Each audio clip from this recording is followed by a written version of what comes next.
Buenas tardes, ¿cómo están? Bienvenidos a La Caneca y a la sección de entrevistas. Hoy en La Caneca nos acompaña una persona muy interesante. Es más, es un amigo de la casa, de La Caneca, de todas estas personas que participan en La Caneca. Hablo del doctor Roberto Sancho Larragaña, docente titular en la Facultad de Ciencias Sociales y Humanidades y Artes de la Universidad Autónoma de Bucaramanga. Además es investigador y par evaluador del Departamento Administrativo de Ciencia, Tecnología e Innovación, Colciencias. En Colombia es coordinador de la línea de memoria, representaciones e institucionalidad del Grupo de Investigación Transdisciplinariedad, Cultura y Política, categoría A de Colciencias. Adicionalmente, es doctor en Historia de la Universidad de Zaragoza, España, magíster en Historia de la Universidad Industrial de Santander, licenciado en Filosofía y Letras de la Universidad de Zaragoza, autor de los libros La política armada en la segunda mitad del siglo XX en Colombia y España, ELN y ETA. Esto fue en el 2008. Y Guerrilla y terrorismo en Colombia y España, ELN y ETA 2003, editor del libro de Oscar Arias, El proceso de negociación de paz en Colombia en el 2014.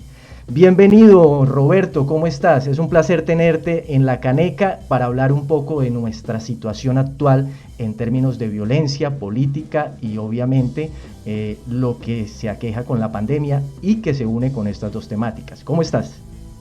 Gracias, Julián, por la invitación y un saludo a todos los espectadores que ven tu canal.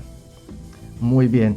Bueno, Roberto, la pregunta obligada, ¿qué es lo que ha pasado en estos últimos 10 años o 20 años?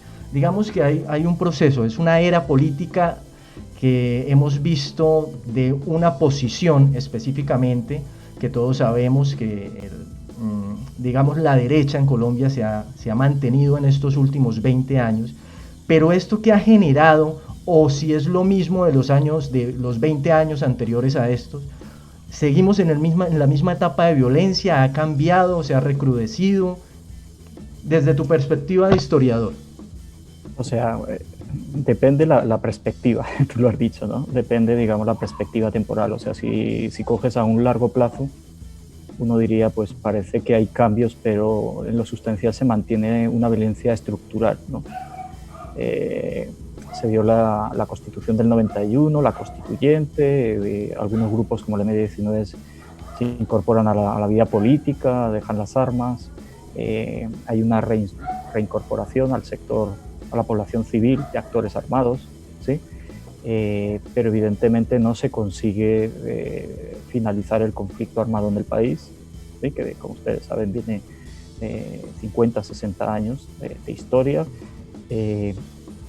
Pasado unos años y, digamos, no resolviendo políticamente la situación, se recrudece el conflicto armado con el paramilitarismo, con la llegada del presidente Uribe, el expresidente Uribe al gobierno, ¿no? Y, digamos, la política de seguridad democrática, ¿sí? Recrudece mucho el conflicto.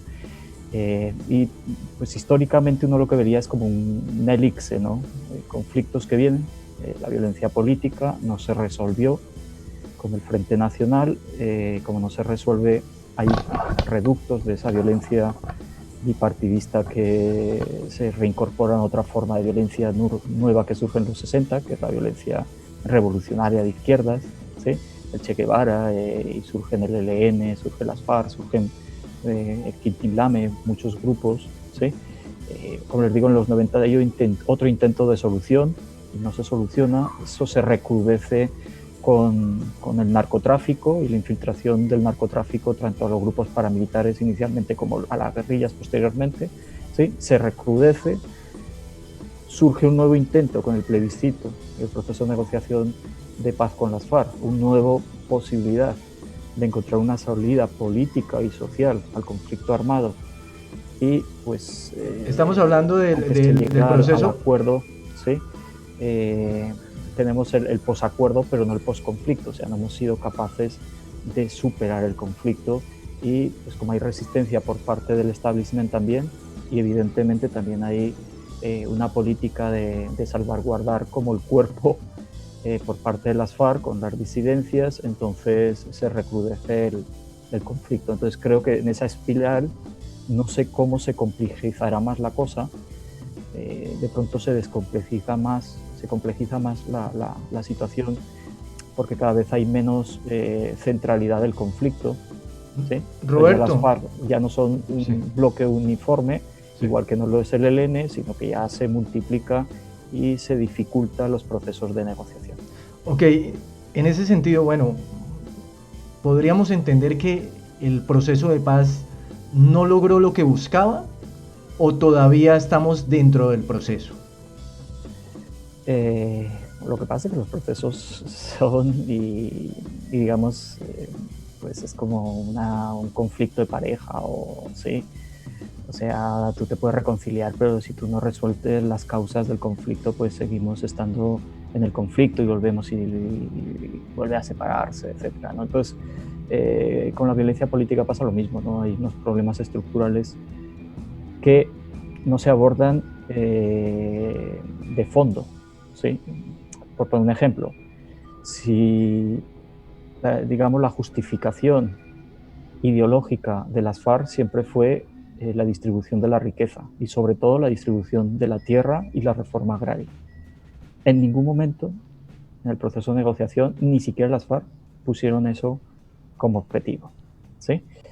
Pero evidentemente hay un problema de desigualdad en el país clarísimo, y hay un problema de el manejo de los recursos naturales y de las riquezas de este país.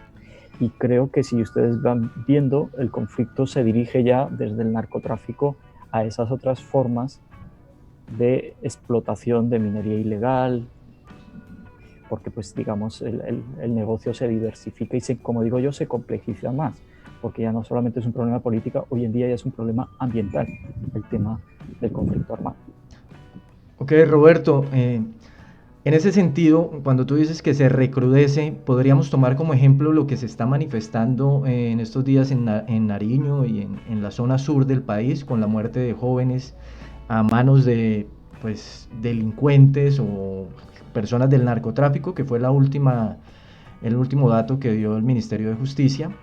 Pero esto hace parte de estas masacres hacen parte de ese conflicto tan antiguo o es un hecho totalmente aislado. Lo que pasa es que si tú no resuelves un conflicto, o sea, por poner un ejemplo, si tú tienes una herida en el brazo derecho y no cierras la herida del brazo derecho y se te abre una herida en el brazo izquierdo, pues cada vez tienes más frentes que abordar como sociedad y como Estado, ¿sí? Y más o menos es lo que está pasando. O sea, si se hubiera desarmado a 28.000 hombres de las FARC, ¿sí? Se entregaron armas, no se entregaron todas, evidentemente, ni se entregaron todos los hombres, pero digamos, sacas a un ejército muy potente y te puedes concentrar en lo que hubieran sido las disidencias, el narcotráfico y el grupo más pequeñito que quedaba, que era el ELN, ¿sí? Pero si no concretas eso y se da un paso para adelante y dos para atrás, ¿sí? Porque el Estado dudó mucho, ¿sí? Y no lo dice el profesor Roberto, sino lo dicen los organismos internacionales como la ONU, ¿sí? Que no se creyó en el proceso de negociación de paz. O sea, se firmó el acuerdo, pero por ejemplo no había condiciones, y vean el asesinato de los militantes de las FARC, de hecho claro, que renueva lo que había pasado con los 4.500 militantes de la UP, de la Unión Patriótica, que habían sido asesinados en un anterior proceso de negociación con las FARC, ¿no? Entonces, yo no sé si es, no digo que sea lo mismo, no digo que no cambie, lo que estoy diciendo es que hay ciertas continuidades, ciertas similitudes y hay ciertos cambios. Y el problema es que esos cambios no son a mejor, sino que se complejiza la resolución del conflicto. Entiendo. Roberto, en ese sentido, cuando es un conflicto tan complejo, esto pasa también a aspectos sociales y eso se evidencia en la polarización que hay a nivel político o de opinión pública en Colombia. O sea, el conflicto Claro, tiene esta otra vertiente, la opinión claro. pública. Es que, o sea, de fondo hay una dificultad de construir marcos de convivencia. Llevamos 201 años de independencia, ¿sí? Y en esos 201 años ha habido muy pocos años de paz en este país. La mayoría ¿sí? Han sido guerras siglo XIX y han sido conflictos armados siglo XX, pasando por la violencia, pasando por el conflicto armado más reciente, ¿sí? Pero estamos enquistados como sociedad en la resolución de ese conflicto, ¿sí? Y creo que hay un hecho cultural, o sea, eso nos lleva a el tema de la intolerancia, o sea, hay una cultura de la intolerancia. Si miramos las cifras, ¿sí? En el conflicto armado han muerto más de 200.000 personas, según el Centro Nacional de Memoria, ¿sí? No solo según las ONG, o sea, según instituciones gubernamentales, ¿sí? Hubo más de 200.000 muertos por el conflicto armado en este país en los últimos 50 años, ¿sí? Eso en cualquier otra parte del mundo es una guerra. Ha habido guerras con muchos menos homicidios, ¿sí? Pero no solo eso. En la última década, o sea, del año 2010 al año 2019, hubo 140.000, 139.900 no sé cuánto, ¿sí? Homicidios en el país. O sea, en 9 años, en la última década, sin contar este año, ¿sí? Ha habido 140.000 homicidios en este país. La pregunta es, ¿el problema solo es el conflicto armado o hay un problema más de fondo en la sociedad? Que es la intolerancia, la falta de reconocimiento del otro, el intentar imponer tus opciones políticas por la fuerza, poner la desinstitucionalización, o sea que siempre hay, el Estado no es capaz de imponer su monopolio de la fuerza en ciertos sectores o en ciertas regiones, y hay un actor que llega y dice hay toque de queda a las 10. Y si hay una fiesta, pues llega, mata lo que tenga que matar, ¿sí? Y el mensaje a la sociedad es claro, aquí quién es el que tiene monopolio de la fuerza y quién es la ley, es ese actor armado, no es el Estado, porque el Estado no les puede proteger. Y empieza la confrontación entre actores armados, ¿sí? Y eso es lo que caracteriza un conflicto armado, ¿sí?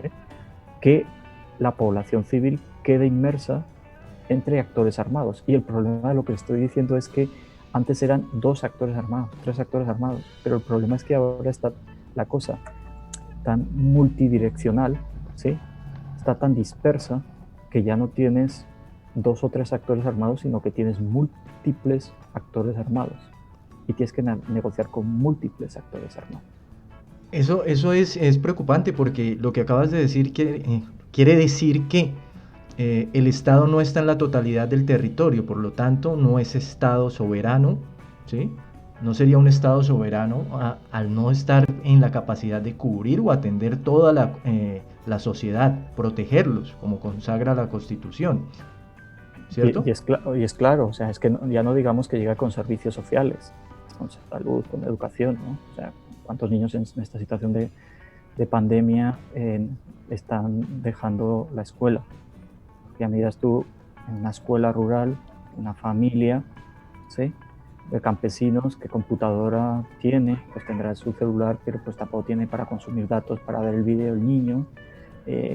Entonces es muy complicado, y entonces ahí es donde se evidencia que hay una ausencia de Estado o hay un vacío de poder, y es un vacío de poder que lo ocupan actores armados, ¿sí?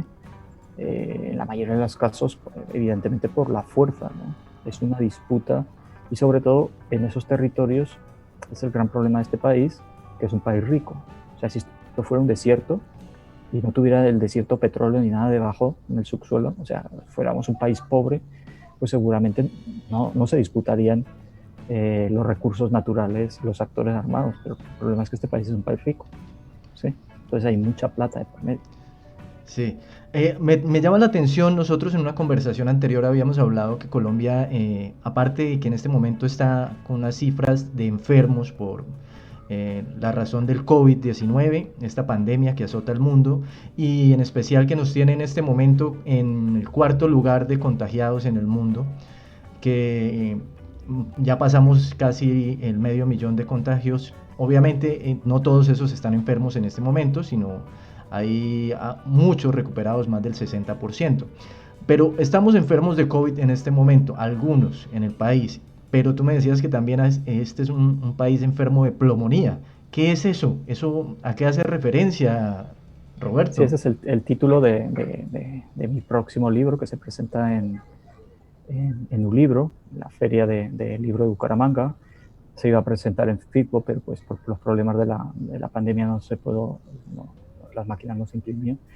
Pero esa es la idea que yo quiero proponer para que reflexionemos, ¿no? Que, listo, tenemos 15.000 muertos, pero comparados con los 140.000 de los últimos 9 años por homicidios, por los 200 y pico mil del conflicto armado, o sea, no es desconocer la coyuntura urgente de salud pública que tenemos, pero que no podemos centrar todos los recursos y toda la institución en abordar un problema de salud que es urgente, sin desconocer que hay otros problemas que tienen una coyuntura mucho más larga y que también la tenemos que abordar como sociedad. Ojalá se termine el COVID-19, la pandemia, y como sociedad abordemos el tema del conflicto.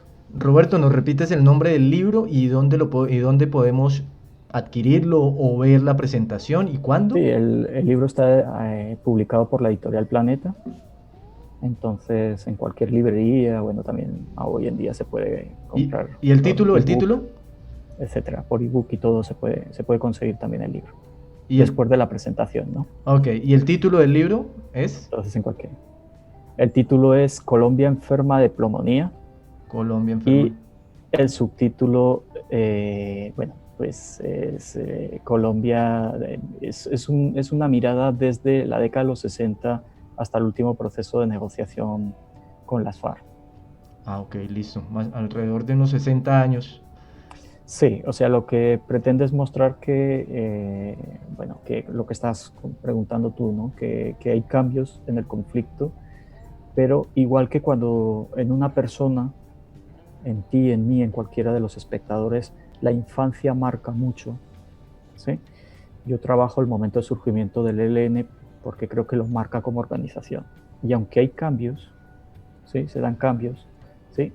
Entender esa infancia creo que permitiría, o ese surgimiento permitiría entender mejor el sector armado y saber cómo confrontarlo, no solamente militarmente, sino cómo confrontarlo en una mesa de negociación.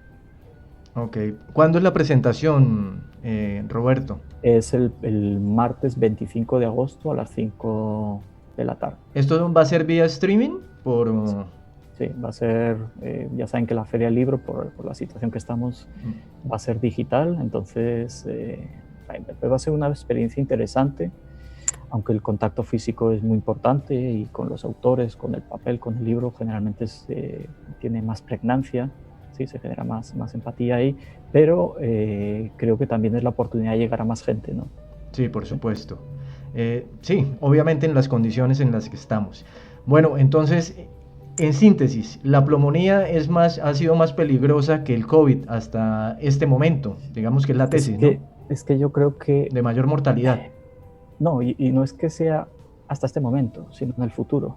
O sea, es que yo creo que lo que tenemos que resolver a mediano y largo plazo es la pulmonía, ¿sí?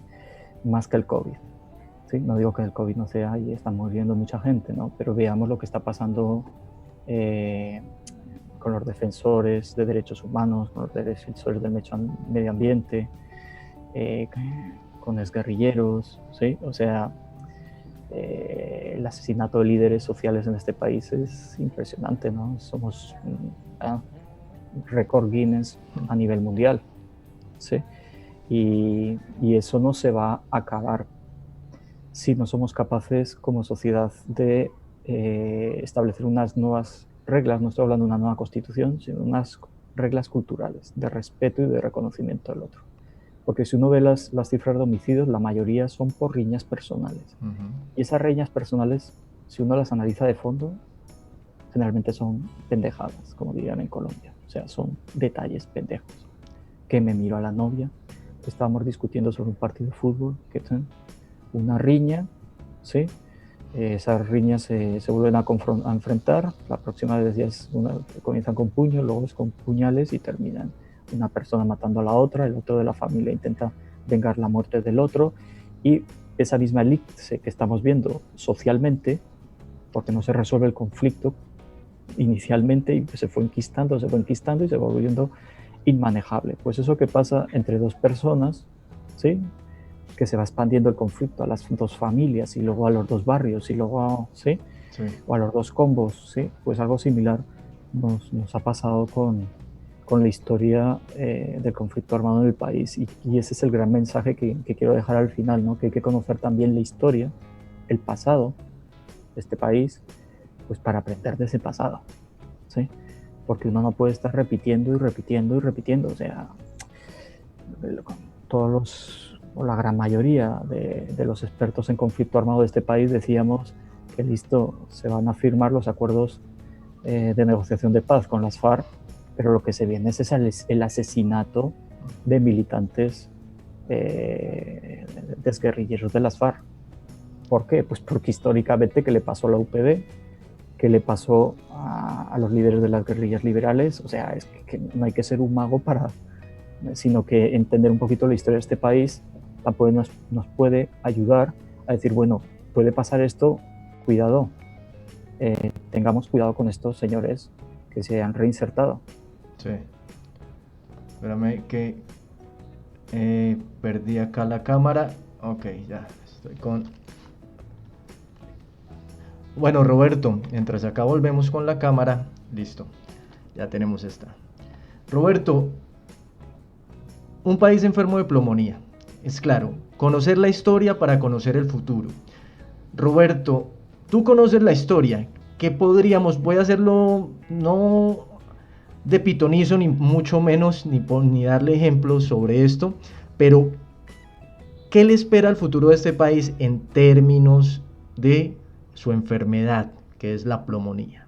¿Qué se espera en los próximos años, ya conociendo el pasado? Yo lo que esperaría es que todos nos fuéramos para Alcohólicos Anónimos. O sea, lo que esperaría es que hagamos lo mismo que pasa con Alcohólicos Anónimos. O sea, lo primero que tiene que hacer un alcohólico es reconocer que está enfermo. Si todavía hay gente, y recuerden, ¿no? Incluso gente que tiene responsabilidades muy importantes frente a la memoria histórica de este país, ¿sí? Que dice que el conflicto no existe, que no hay un conflicto, ¿sí? El propio presidente está en esa lógica, que lo que nos enfrentamos es a terroristas, a disidencias, a delincuentes. Y eso que ellos tienen la información, ¿sí? Entonces a la opinión pública hay que formarla. Entonces lo que tiene que saber la opinión pública es que, queramos o no, hay un conflicto armado, ¿sí? Eso no quiere decir que claudique uno frente a actores armados, sino que sepamos que eso que tenemos hoy en día tiene que ver con un legado, con algo que ha venido y que no hemos ido resolviendo, ¿sí? Y eso ha dejado una forma de comportarnos socialmente y políticamente y armadamente. Entonces el conflicto, igual que entre dos personas, se resuelve por la fuerza. Hay una cultura de la violencia que te lleva a resolver eso, a ver quién es el más macho. Pues eso mismo que pasa entre dos personas, si tú lo pones entre los actores armados, lo mismo, ¿sí? Se tiene que resolver por la fuerza. Entonces, la solución no es la fuerza.